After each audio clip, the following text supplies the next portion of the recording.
Estados Unidos, tornados provocam caos no meio-oeste norte-americano e alagam cidades. 5 menores imigrantes ilegais já morreram sob guarda da Polícia de Fronteira nos Estados Unidos. Desta vez, mais um jovem guatemalteco. Vacina contra sarampo sofre resistência e provoca mortes também nos Estados Unidos. Aqui no Brasil, a população sofre com falta de remédios para doenças graves na rede pública. E um homem entra em uma igreja e faz 4 vítimas no noroeste de Minas Gerais. Agora, no jornal Super News.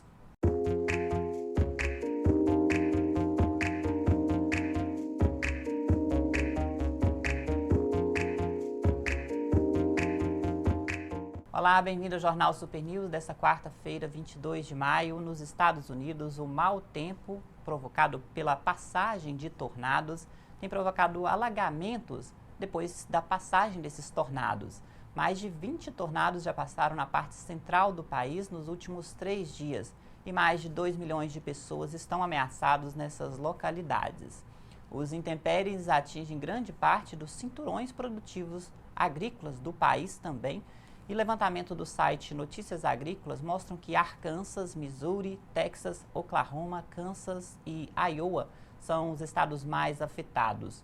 O nível de alerta das tempestades foi elevado para o nível 5.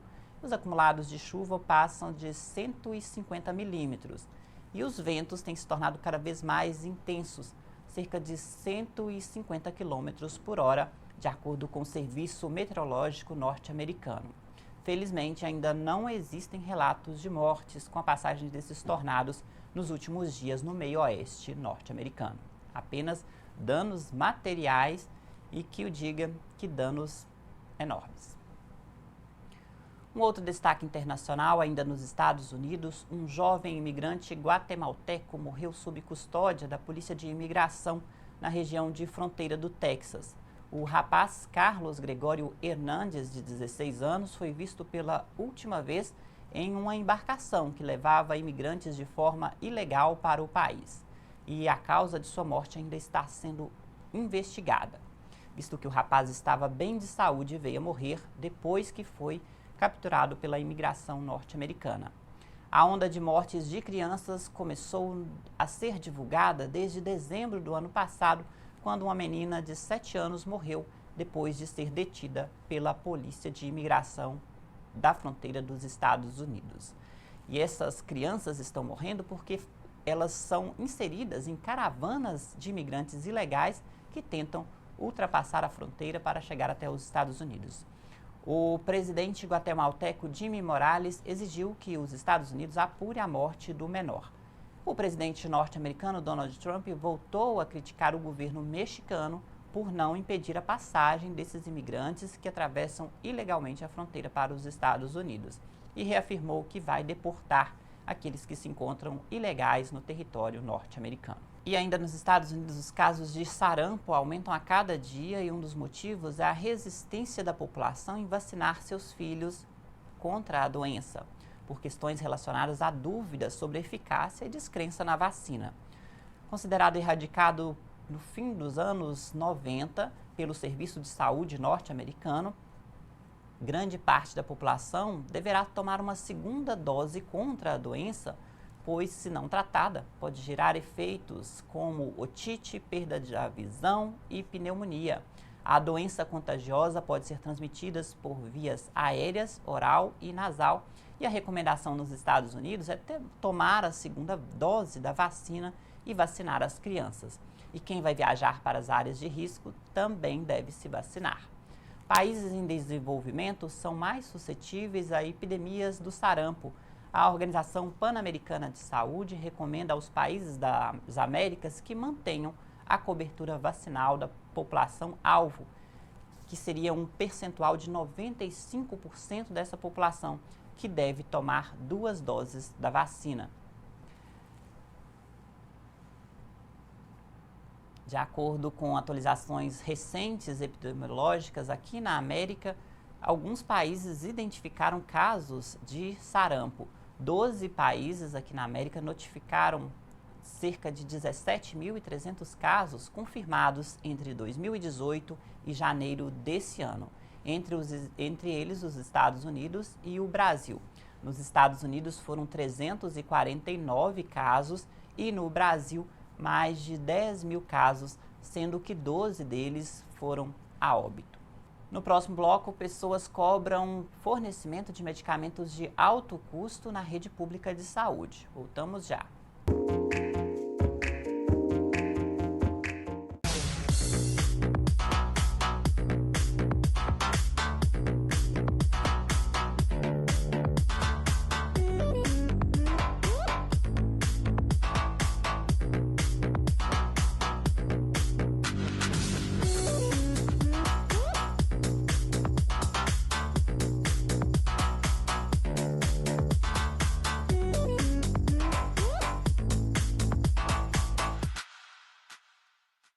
Os anos passam e cada vez mais a saúde visual é de suma importância para viver de bem com a vida. Sendo assim, Óticas Estilo Visão, a casa de óculos em Valadares. Os melhores preços, os melhores produtos para atender a sua necessidade. Ah, e marcamos o seu exame de vista na hora.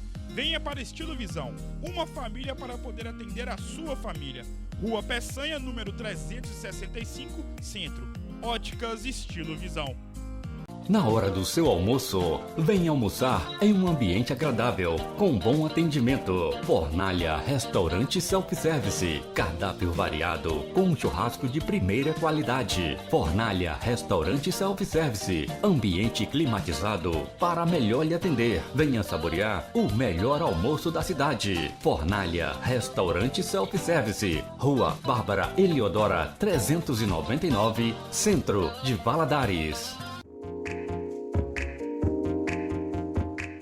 Estamos de volta com o Jornal Super News. Entre 2007 e 2017, aumentou em 130% o número de processos na Justiça que cobram o fornecimento de medicamentos de alto custo na rede pública de saúde.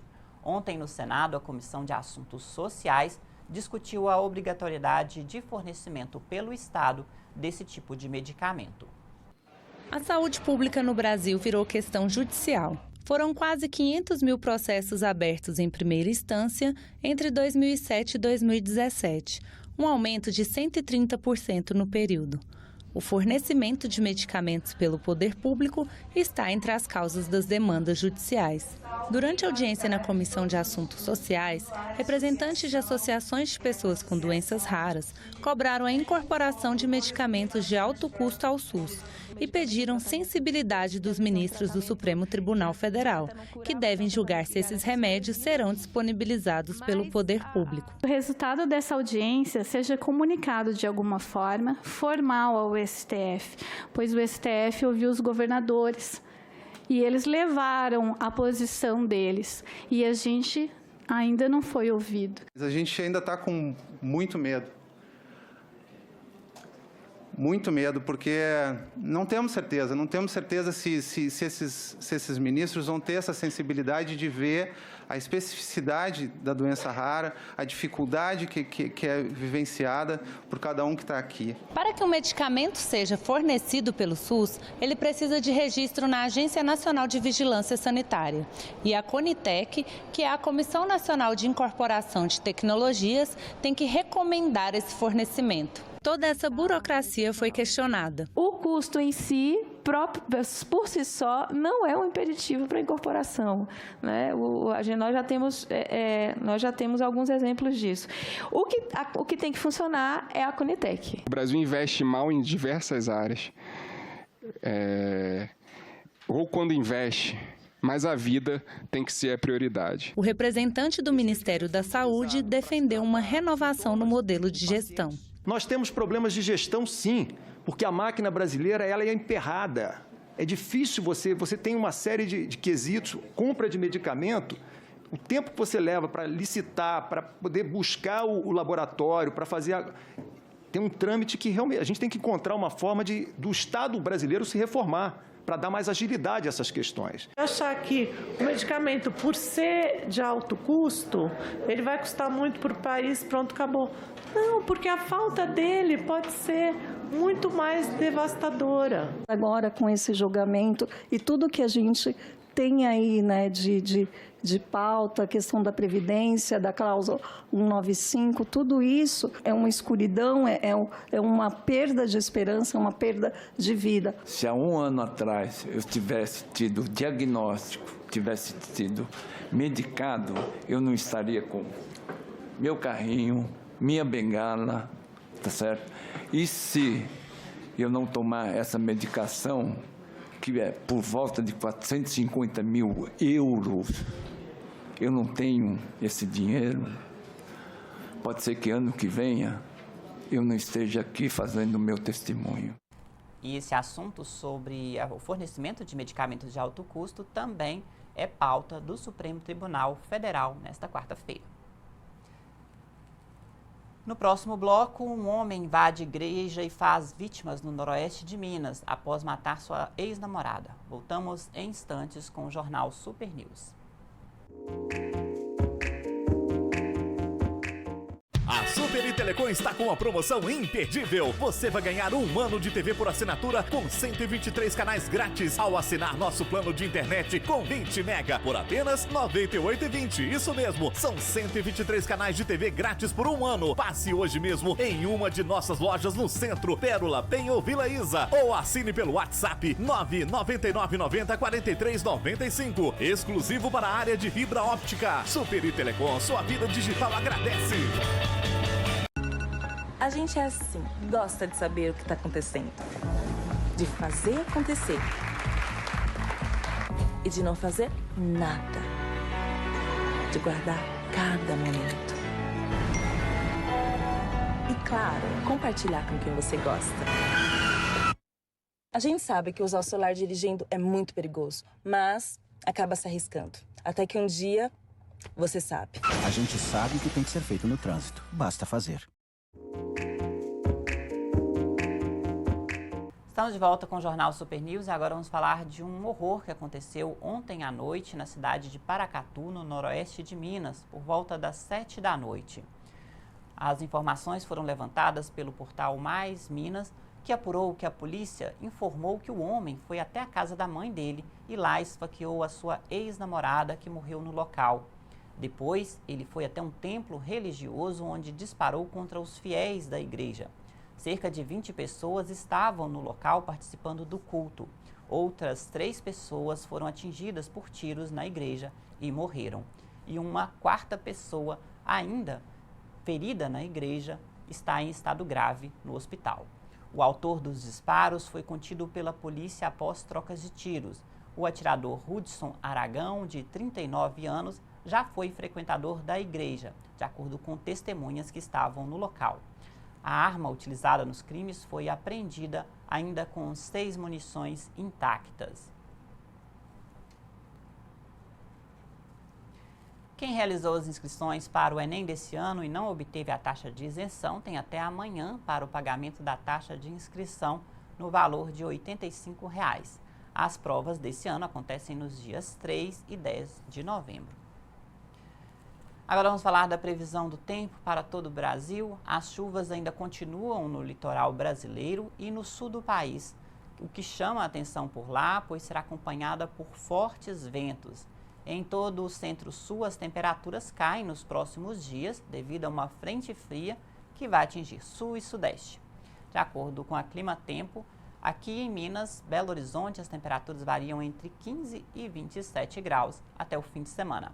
Em Valadares, as temperaturas ficam em torno de 18 e 19 graus de mínimas e máximas de até 33 graus, sem previsão de chuva, com predomínio de tempo nublado a parcialmente nublado aqui em Valadares. Esta edição fica por aqui e até amanhã.